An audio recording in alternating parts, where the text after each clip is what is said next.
What's going on, guys? It's Jimmy here. Welcome to our daily show where we discuss everything going on here in our country that you need to know about on a daily basis, including money, investing, the stock market, the fourth stimulus package update, and stimulus check update.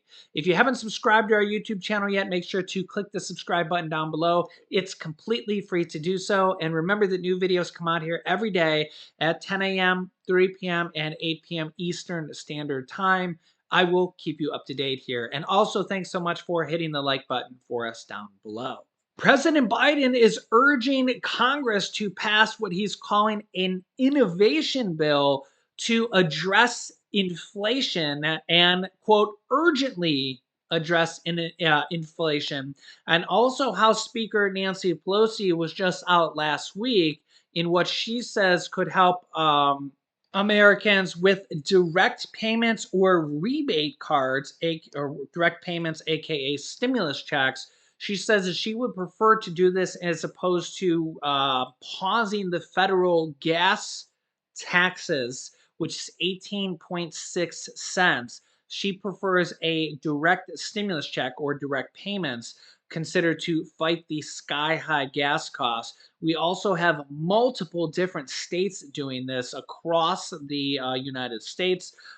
States that have already done this, states are in the planning stages of doing this, states that have legislatures, going through the motions of doing this. They have to pass it in their house, state legislature, and state senate. But House Speaker Nancy Pelosi and the House and Senate are also considering doing this on the federal level as well, which is what President Biden was also out yesterday pushing for as well to help, quote, urgently address inflation.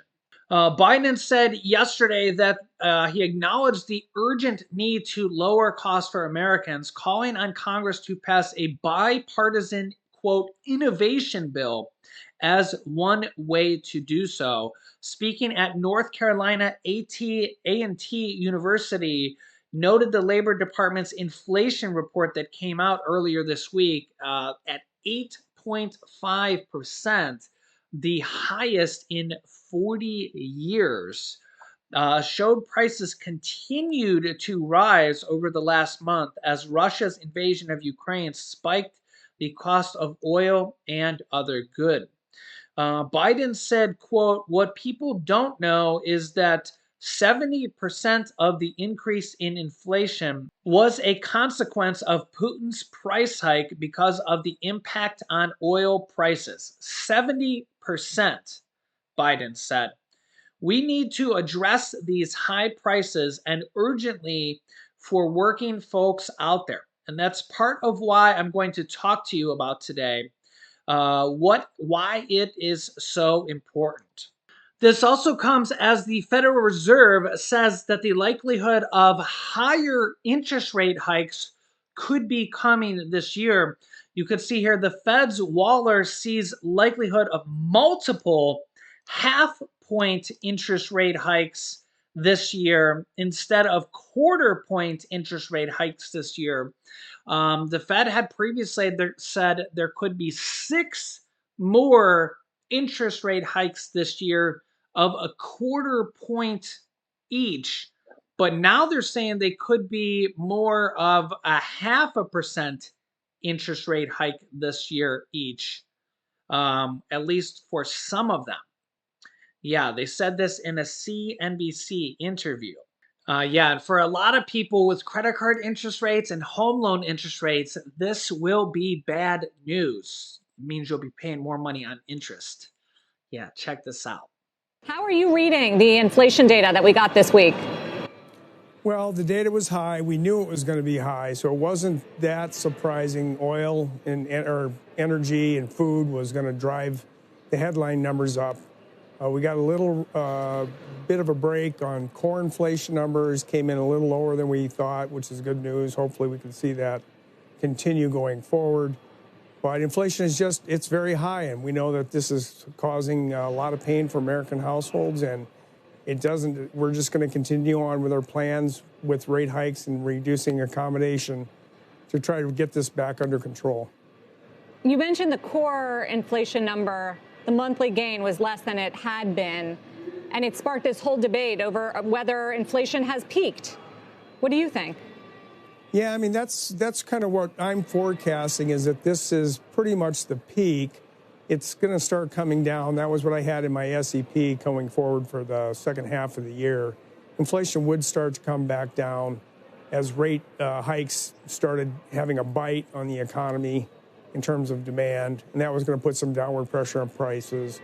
We're already seeing some oil prices retreating back from where they were from the invasion of Ukraine. So I think we might be at the peak, and that we'll start seeing some relief on this in the next coming months. But it doesn't relieve us of our job to, remove accommodation and get inflation down. So on that note, you put out there that you were looking at a potential double or 50 basis point hike in May. Are you still there? And do you think that we're going to require more than one 50 basis point hike? Well, I think the data has come in exactly to support that type of policy action if the committee chooses to do so. It gives us the basis for doing it.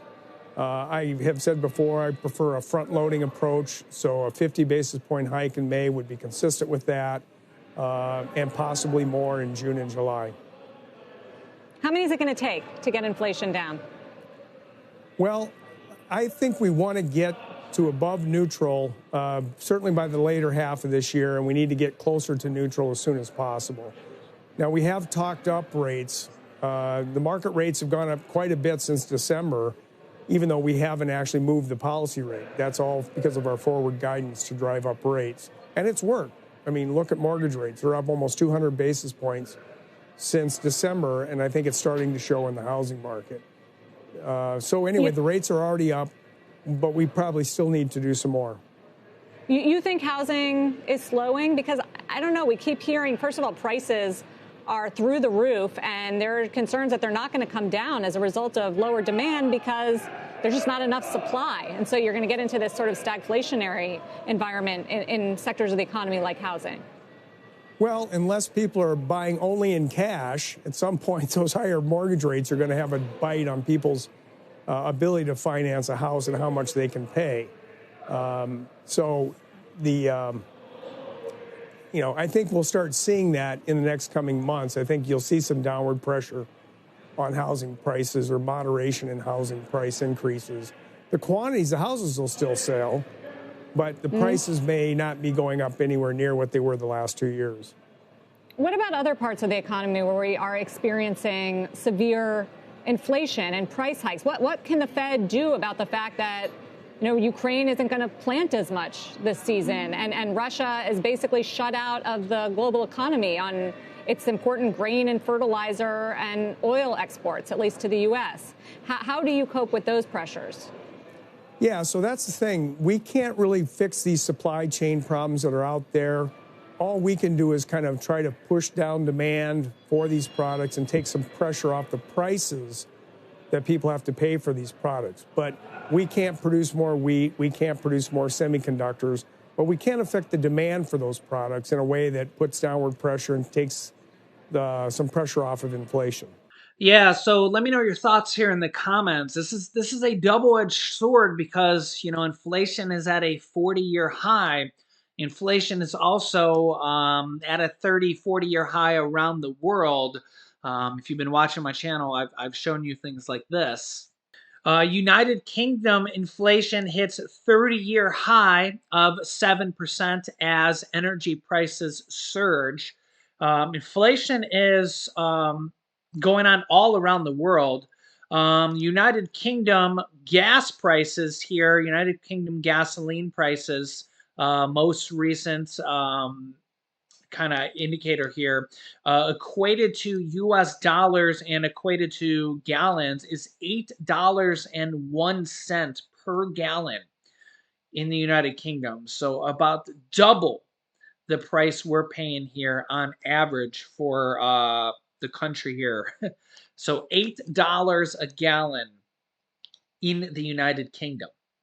That's right, $8. Bank of Canada hiked interest rates to forcefully tame inflation So, I mean, honestly, the U.S. is actually one of the later countries to raise interest rates here. Um, Countries all around the world are doing this. And again, I'm not. I do think we need to raise interest rates. It's just kind of something that needs to be done. It's kind of how one of the ways you combat inflation.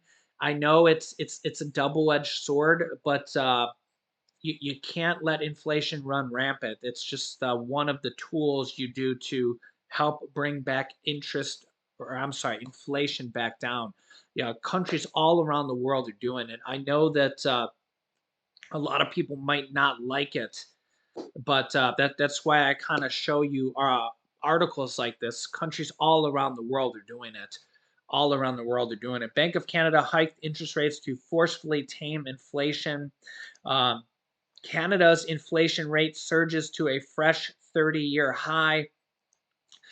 Global economy braces for Canada inflation shock, or I'm sorry, China inflation shock. I'll get to China here in a second. The in Canada, price of gas in Canada is 5.64 a gallon. 5.64 a gallon. Remember, in the UK, it was $8 a gallon. In Canada, it's 5.64 a gallon. Both of those are much higher than they are at the national average in the US, which is 4.07, which is still coming down a penny per day. My apologies if you're in California. We know California is much higher than the rest of the US because you just have much higher taxes in there. Your taxes alone are well over $1 per gallon there. And you have that special grade of California gas to help, what they call keep pollution down.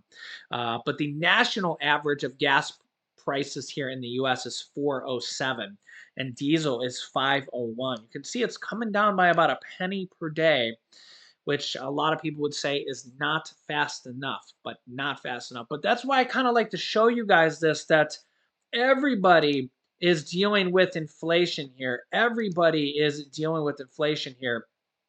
um, Canada, China, the United Kingdom, they're all raising inflation, or they're all raising interest rates. They're all dealing with inflation rates. In fact, you can see this most recent headline as of today: global economy braces for China inflation. Some of their inflation indicators are as high as 8.8% in China. And honestly, some people criticize China because they actually don't open their books and aren't fully transparent with everything like most of the rest of the world is. So we don't even truly know if their inflation isn't even really higher. A lot of their companies don't even open their books, but some of their inflation rates are at 8.8%. Remember, there's multiple different inflation rates. Um, and Yeah, that's why I like to show you guys this, because it's not just a US thing. And remember that countries like China, who have 50 million people on lockdown, countries like Russia, who just raised their interest rate from 9.5% to over 20%, they're not giving stimulus checks out. They haven't given out 3 previous stimulus checks. They're not giving rent assistance, mortgage assistance, utility assistance. Those are all still going on here in some states, in most states. SNAP assistance. I just covered that in a recent video here. The president just extended the pandemic health emergency, which was going to expire here tomorrow, which will allow the states to send out those extra SNAP benefits and Medicaid benefits. You think China, who has 50 million people on lockdown, if you've seen my recent video that showed the people screaming from buildings who are in lockdown and are not allowed to leave from buildings, do you think they got 3 previous stimulus checks? Do you think they're getting rent assistance, mortgage assistance, utility assistance? No. Do you think the people in Russia are getting that type of stuff? Do you think they're getting SNAP benefits? No, they're not even allowed to criticize their government. Yeah. In fact, remember that people from Russia have been thrown in prison if they even go out and protest the war. Yeah, so it's yeah, it's land of the free is a very different very different meaning in a lot of parts of the world. So, and now we have a lot of states really stepping up here in 2022, using their last stimulus package money that really a lot of states just got it here at the end of last year, and now they have to vote on it. So a lot of states really stepping it up here in 2022. And I think here for this year, we're going to see a lot of states send back money. A lot of states doing it in very different ways. Stimulus checks, tax rebate checks, which is the same thing, lowering property taxes, lowering taxes for their states. Um, Lowering grocery taxes, lowering gas taxes, pausing gas taxes, um, earned income tax credits, a lot of different things here, a lot of different things here. And I will keep you up to date here with everything that you guys need to know about on a daily basis. So make sure to click the subscribe button down below to join our YouTube family. If you haven't done so yet, it's completely free to do so. Just click the subscribe button. Remember that new videos come out here every day at 10 a.m., 3 p.m., and 8 p.m. Eastern Standard Time. You can click here to watch my newest video next, and you can click here to see I just did a big update on multiple different states and the federal government stimulus checks that are going out or being proposed here. So click on that video next. Thanks for watching, guys, and I'll see you in the next video.